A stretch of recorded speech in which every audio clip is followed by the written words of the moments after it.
ये न वा भगवांस्तुष्ये धर्मयो निर्जनार्दनः संप्रसीदति वा येषामेतदाख्या हि चानघ। तो हे निष्पाप मैत्रेय मुनि, हे ब्राह्मण, धर्म का जो मूल कारण है, यानी धर्म जहाँ से उत्पन्न हुआ है, वो कौन है? भगवान नारायण, जिन्हें हम जनार्दन भगवान कहते हैं, है ना। तो वह, क्योंकि नाम यहाँ पर वही है, ये नवा भगवान स्तुष्य धर्म योनिर जनार्दन, धर्म योनि धर्म के जन्म देने वाले। तो धर्म जिनसे प्रकट हुआ है, ऐसे जनार्दन भगवान कौन से आचरण से प्रसन्न होते हैं? ये नवा भगवान स्तुष्य, भगवान जिससे तुष्ट हो जाए, ऐसा कौन सा आचरण है जिससे भगवान प्रसन्न हो, कृपा करके वो बतलाइए, है ना। और संप्रसिद्धति वा येषाम एतदाख्यायि चानघ, भगवान किस पे अनुग्रह करते हैं, कैसे अनुग्रह करते हैं, क्या करना पड़ेगा जो भगवान प्रसन्न हो जाए, ये भी कृपा करके आप जो है हमको वर्णन कीजिए। अनुव्रतानां शिष्याणां पुत्राणां च द्विजोत्तमा अनापृष्टमपि ब्रूयुर्गुरुबोधीन वत्सला। और बड़ी बुद्धिमत्ता से विदुर जी ने एक बड़ी प्यारी बात कह दी कि मैंने तो इतना सब पूछा है, पर हो सकता है इसके बीच में बहुत कुछ छूट गया हो, इसलिए वो कहते हैं अनुव्रतानां शिष्याणां पुत्राणां च द्विजोत्तमा। जो दीन वत्सल गुरुजन होते हैं ना, शिष्य प्रेमी, वो क्या करते हैं, जो उनके अपने अनुगत शिष्य होते हैं, पुत्र होते हैं, है ना, उन सबको हित की बात तो बिन पूछे ही बतला दिया करते हैं। इशारा कर दिया कि मैं छूट भी गया हो, मुझसे भूल गया हूँ पूछना, तो ये मत सोचना कि जो पूछा है वही बताऊं। इससे इतर भी जो हमारे काम की बात हो या अच्छी बात हो, कृपा करके आप वो सारी बात भी हमको बतलाइए, क्योंकि दीन वत्सल हैं आप तो, और कृपा करके दीनों पर ऐसा वात्सल्य तो करना ही चाहिए।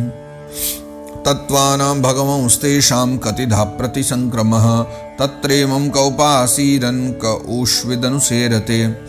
फिर भगवान वो जो महदादि तत्वों की, हमने कितने तत्वों की चर्चा की थी, आपको याद है किसी को? 23 तत्वों की, भागवत जी में 23 तत्वों की चर्चा थी। वैसे कहीं कहीं 25 भी माने गए, कहीं कहीं 21 माने गए, और विभिन्न जगह पर विभिन्न अलग अलग गिनती मानी गई। तो उन सब गणनाओं में से भागवत जी में तो 23 तत्वों की चर्चा थी। तो वो जो जितने भी हमने तत्व बतलाए, महदादि तत्व, उनका जो प्रलय होता है वो कितने प्रकार का प्रलय होता है। भगवान जब योग निद्रा में शयन करते, जब महाप्रलय आती है, सब समाप्त हो जाता है, भगवान योग निद्रा में चले जाते हैं, तब जो है ना, कौन सा तत्व भगवान की सेवा करता है और कौन सा तत्व भगवान में ही लीन हो जाता है, कृपा करके आप हमको ये भी बतलाइए। पुरुषस्य च संस्थानं स्वरूपं वा परस्य च ज्ञानं च नैगमं यत्तद्गुरु शिष्य प्रयोजनम। जीव का तत्व से, परमेश्वर का स्वरूप से, उपनिषद का प्रतिपादित ज्ञान से, तथा गुरु और शिष्य का आपस में पारस्परिक रूप में क्या प्रयोजन होता है, मतलब ये दोनों आपस में क्यों है, इनकी जोड़ी क्यों है, क्या उसका फल हो सकता है, क्या होना चाहिए, कृपा करके आप हमको वो सब बतलाइए। निमित्तानि च तस्येह प्रोक्तान्यनघ शूरिभिः स्वतो ज्ञानं कुतः पुंसां भक्तिर्वैराग्यमेव वा। तो हे पवित्र आत्मन मैत्रेय मुनि, विद्वानों ने उस ज्ञान की जो प्राप्ति के उपाय बतलाए वो क्या क्या हैं, कृपा करके हमको बतलाइए।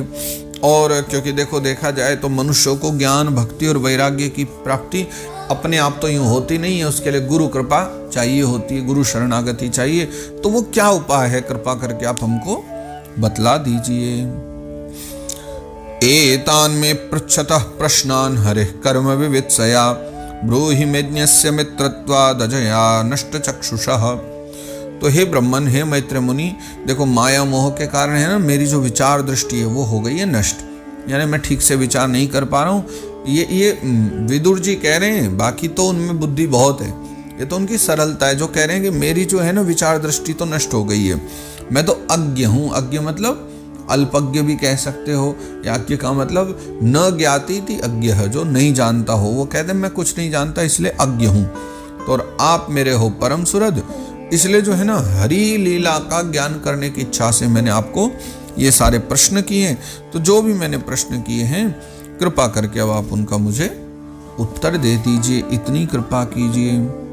सर्वे वेदास्य यज्ञाश्च तपोदानानि चानघ जीवा भय प्रदानस्य न कुर्वीरन कलामपि। और विदुर जी फिर क्या कहते हैं अपने एक श्लोक में अंत में, कि भगवत तत्व के उपदेश के द्वारा जीव को जन्म मृत्यु मृत्यु से छुड़ाकर उसे अभय कर देने में जो पुण्य होता है, समस्त वेदों का अध्ययन करके यज्ञ तपस्या दान आदि से होने वाला पुण्य, उस पुण्य के 16वें अंश के बराबर भी नहीं होता है। क्योंकि आप किसी को थोड़ा सुना करके भजन कीर्तन के द्वारा ही सही क्यों नहीं, अगर उसे जन्म मृत्यु के चंगुल से छुड़ाने वाली कथा सुना रहे हो, है ना, उसे अभय कर दे रहे हो, उसमें जितना पुण्य मिलता है उतना पुण्य यज्ञ आगादिक में भी नहीं मिलता। बल्कि उस वाले पुण्य का 16वां जो अंश है ना, उस 16वें अंश से यज्ञ का पुण्य बराबरी नहीं करता। इसका कारण यह है कि यज्ञ आदि जो कुछ भी हम अनुष्ठान आदि अलग करते हैं, वेदों का अध्ययन, यज्ञ, तपस्या, इन सब में स्वार्थ निहित है।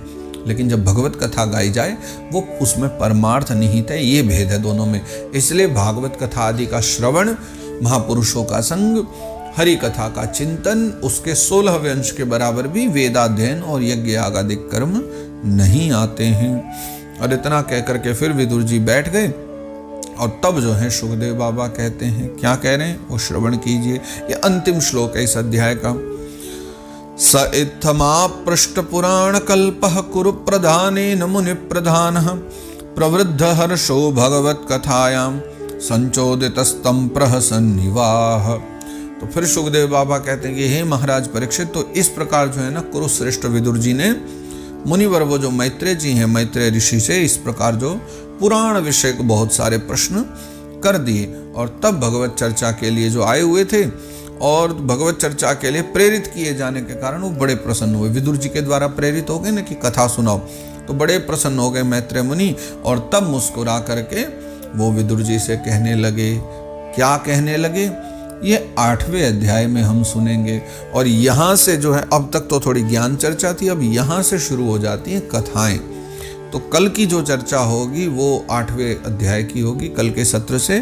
और 8वें अध्याय में ब्रह्मा जी के उत्पत्ति की कथा है। अब सृष्टि क्रम का वर्णन आरंभ होगा, तो बड़े ध्यान से, बड़ा आनंद लेते हुए आप लोग सुनना, कैसे कैसे सब उत्पन्न हुए, कैसे कैसे प्रकट हुए। तो कल से ब्रह्मा जी की उत्पत्ति की कथा है, और 2-3 दिनों में तो हम भी ब्रह्मा जी को प्रकट करके ही मानेंगे।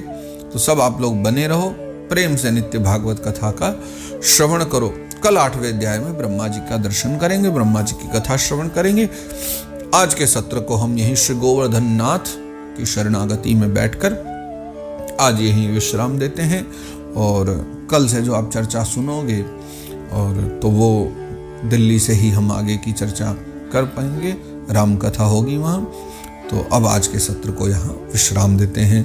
जय जय श्रीमद् भागवते महापुराणे पारमहंस्याम संहितायां तृतीय स्कंदे सप्तमोऽध्यायः। तो इस प्रकार परमहंसों की संहिता श्रीमद् भागवत महापुराण में तृतीय स्कंद में यह जो 7वां अध्याय है ये गाया गया है। श्री कृष्णार्पणमस्तु, श्री कृष्णार्पणमस्तु, श्री कृष्णार्पणमस्तु।